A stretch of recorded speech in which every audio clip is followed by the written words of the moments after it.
इमरती बहू चाटा लगा।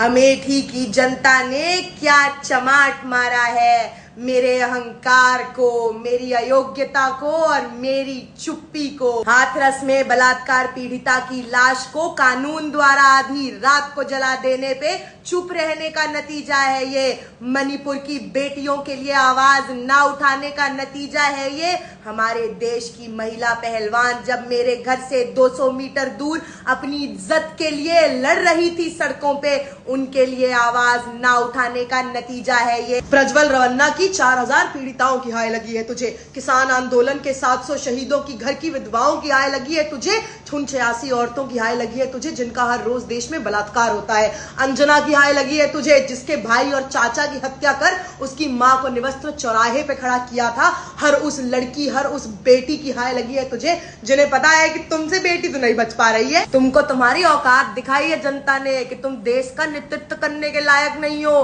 तुम हमारी महिला एवं बाल विकास मंत्रालय के लायक नहीं हो। तुम अपनी गोवा बार की टॉयलेट सीट पे बैठने के लायक नहीं हो। क्या बात कर रही हो? और लल्ली जरा किंचा भाई तनिक इज्जत बच गई हो तो त्याग दो राजनीति, तुमसे ना हो पा रहा है। और शर्म करो, शर्म कर लो अपने औरत होने पे, शर्म कर लो अपने एक माँ होने पे। हाँ भाई, आ गया स्वाद।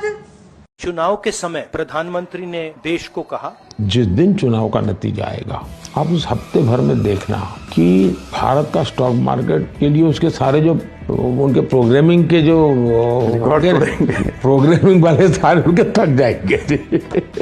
होम मिनिस्टर ने सीधा कहा 6 जून के पहले आप बाय कर लेना, 4 जून के पहले वो शूट अप करेगा। 400 पार होने वाला है तो निश्चित रूप से बाजार ऊपर आएगा। मीडिया झूठे एग्जिट पोल रिलीज करती। बीजेपी का ऑफिशियल जो इंटरनल सर्वे था वो उनको 220 सीट दे रहा था। उनके पास इंफॉर्मेशन थी कि एग्जिट पोल्स गलत हैं, कि बीजेपी को फुल मेजोरिटी नहीं मिलने वाली है, और वो जानते थे 3 जून को और 4 जून को क्या होने वाला है। ये देखिए 31 में massive stock activity, more than double what was there on 30th, more than double what was there on 29, 28। ये अनोमली देखिए, हजारों करोड़ रुपए फॉरेन इन्वेस्टर्स ने इन्वेस्ट किए हैं। ये कौन लोग हैं? उसमें अदानी इन्वॉल्व हो सकता है, मगर ये अदानी से बहुत बड़ी चीज है। 3 जून को स्टॉक मार्केट सारे रिकॉर्ड तोड़ देता है और 4 जून को खटाक से स्टॉक मार्केट अंडरग्राउंड चला जाता है। हिंदुस्तान की स्टॉक मार्केट की हिस्ट्री का सबसे बड़ा स्कैम है। 30 लाख करोड़ रुपए का नुकसान हुआ है और हम इंक्वायरी चाहते हैं प्रधानमंत्री पर, होम मिनिस्टर पर, जिन्होंने एग्जिट पोल किया उन पर, और ये जो फॉरेन इन्वेस्टर्स हैं।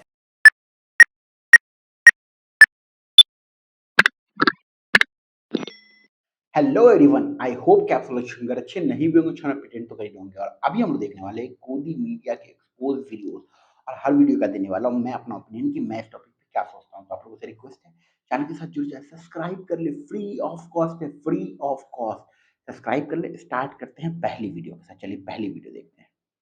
इलेक्टोरल बॉन्ड स्कैम है? द आंसर इज नो, क्योंकि सुप्रीम कोर्ट की फाइनल जजमेंट में भी स्कैम इस शब्द का एक भी बार इस्तेमाल नहीं हुआ। पर अभी और न्यू की ये बात बिल्कुल सही है कि मोदी गवर्नमेंट के स्कैम को जब तक सुप्रीम कोर्ट स्कैम ना बोले तो वो कैसे बोल सकते हैं। दिल्ली के सीएम अरविंद केजरीवाल जी को अरेस्ट किया गया है। लिकर पॉलिसी स्कैम केस में वो ईडी के हिरासत में है। लिकर स्कैम के इन्वेस्टिगेशन के लिए दिल्ली के लिकर पॉलिसी स्कैम। न्यूट्रल रहना यही सिखाता है कि सिर्फ उस अलेजेड स्कैम को स्कैम बोला जा सकता है जहां आरोप ऑपोजिशन पार्टीज पे ईडी या सीबीआई या भाजपा लगाए। अगर अज्यूम किया जाए कि ये सारे पैसे भ्रष्टाचार के पैसे हैं तो सारे पार्टीज चोर हैं। 1000 रुपए की चोरी और 6000 रुपए की चोरी में सिर्फ अमाउंट का फर्क है, चोरी का नहीं।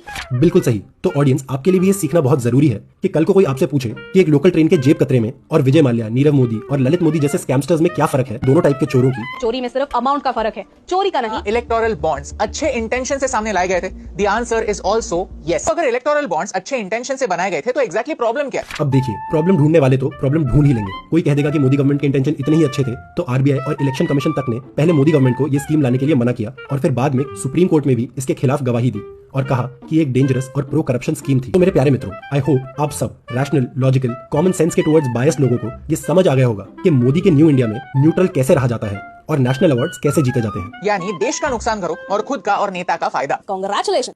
देखिए मेरा जैसे गोदी मीडिया है, टीवी पे आती है और जो सरकार की चाटती है उनको हम लोग क्या बोलते हैं, गोदी मीडिया। वैसे यूट्यूब पे भी बहुत सारे ऐसे चैनल है जो सरकार की चाटती है, उसको अपन बोलते हैं गोदी यूट्यूबर्स। अभी क्या हो रहा है कि जो है ना, यूट्यूब पे से बहुत सारे चैनल बन गए जो दिन रात दिन सरकार की बात चाटते हैं।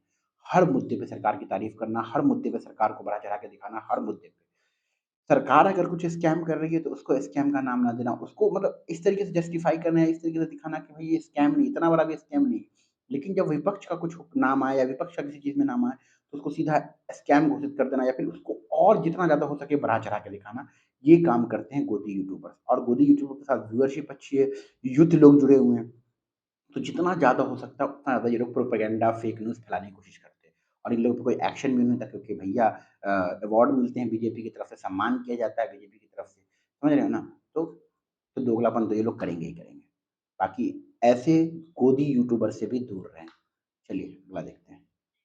इंडिया की इंटरनेशनल रैंकिंग्स देख लो। ह्यूमन डेवलपमेंट इंडेक्स में इंडिया की रैंक 134, ग्लोबल पीस इंडेक्स 2023 में rank 126, global hunger index 2023 rank 111 नीचे गिरी, डेमोक्रेसी इंडेक्स 2023 रैंक 104 नीचे गिरी, प्रेस फ्रीडम इंडेक्स 2024 रैंक 159 2014 के कंपैरिजन में बहुत नीचे गिरी।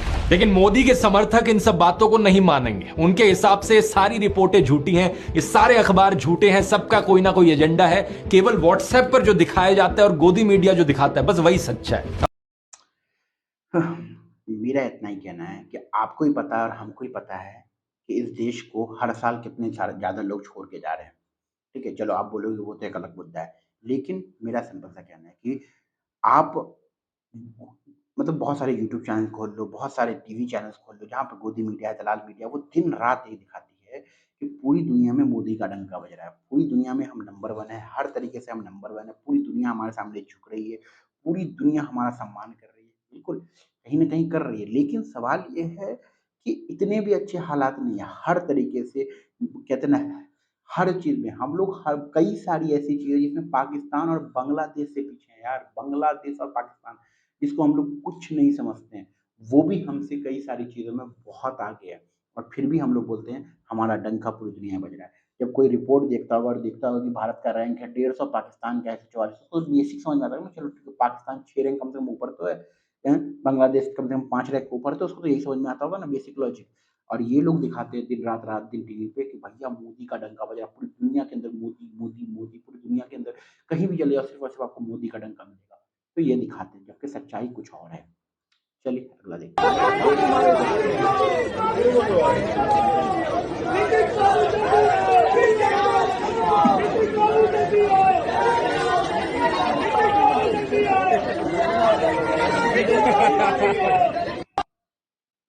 नीतीश बाबू प्लीज पलटी मार दो, नीतीश बाबू प्लीज पलटी मार दो। भाई साहब एक आदमी, सोचो बिहार, समझो एक बार मैं आपको सुना देखो, बिहार और यूपी सबसे ज्यादा कंट्रीब्यूट करता है सेंट्रल में सरकार बनाने के लिए, ठीक है।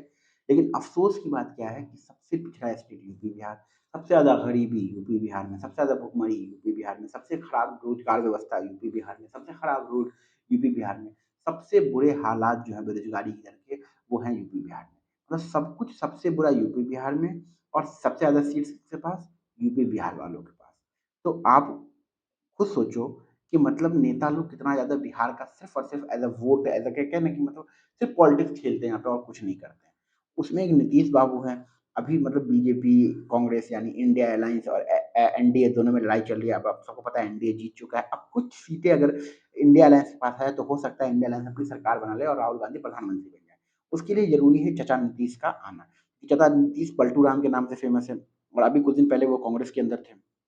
एक चंद्रबाबू नायडू हैं, वो भी कुछ दिन पहले कांग्रेस के अंदर थे और बीजेपी के अंदर चले गए थे। ये 2 इंसान अगर पलटी मारते तो भैया बन जाएगी इंडिया की सरकार।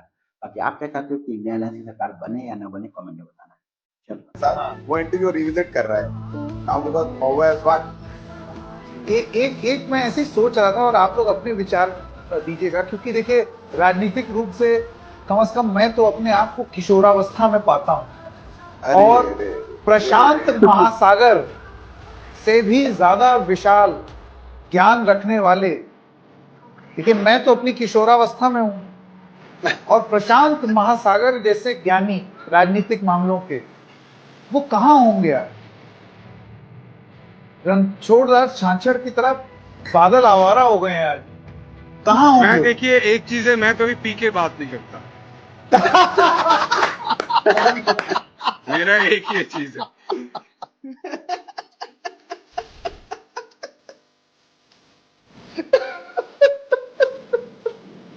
चाहते हैं लोग। क्या बात है। एक क्षमा अमन, छूट रुको पर। रुको। देखो सिंपल सी बात है यार कि हर चुनाव से पहले एग्जिट पोल आता है, हर लोग अपना अपना ओपिनियन देता है। कुछ लोग कुछ ज्यादा ही ओपिनियन दे देता है जिससे बाद में उनका खुद का मजाक बनाता है। और प्रशांत किशोर तो को आप लोग हो सकता है नहीं जानते हो, प्रशांत किशोर वो इंसान है जिसने 2014 में बीजेपी को इस देश में सत्ता बनाने में बहुत मदद की थी। प्रशांत किशोर वो इंसान है जिसने बंगाल में ममता बनर्जी की सरकार बनाने में मदद की थी। प्रशांत किशोर अब सुनने में आई है कि अभी वो अपना खुद की पॉलिटिकल पार्टी बना चुके हैं और हो सकता है कि 2025 तक उनका वादा है कि हम 2025 तक बिहार में सरकार बना लेंगे। अब देखते हैं क्या है, वैसे लोग तो बहुत जुड़ रहे हैं उनसे। चलिए देखते क्या होता है, अगला देखते हैं। जय शाह युवा जिन्होंने क्रिकेट में बहुत योगदान दिया, बहुत छोटी उम्र में दिया, और जो उन पर आरोप लगते हैं उनको आप कैसे डिफेंड क्या करेंगे? आरोप है? परिवारवादी हैं, अमित शाह के बेटे हैं, क्रिकेट का कुछ नहीं पता उनको, ये कौन सा गुनाह है? और उनको बीसीसीआई में सेक्रेटरी बना दिया। ये क्या गुनाह है? किसी का बेटा होना कोई गुनाह नहीं, वो अपनी काबिलियत पे वहाँ पर है। ये क्या हो गया? ये क्या सुन रहा हूँ मैं? और काबिलियत के दम पे आईसीसी से भारत को ज्यादा पैसा दिला है। I would like to congratulate you. Bharat को वर्ल्ड कप दिला है। क्या बोला तूने? भारत को वर्ल्ड कप दिला है। Finishes off in style. A magnificent strike into the crowd. India lift the World Cup.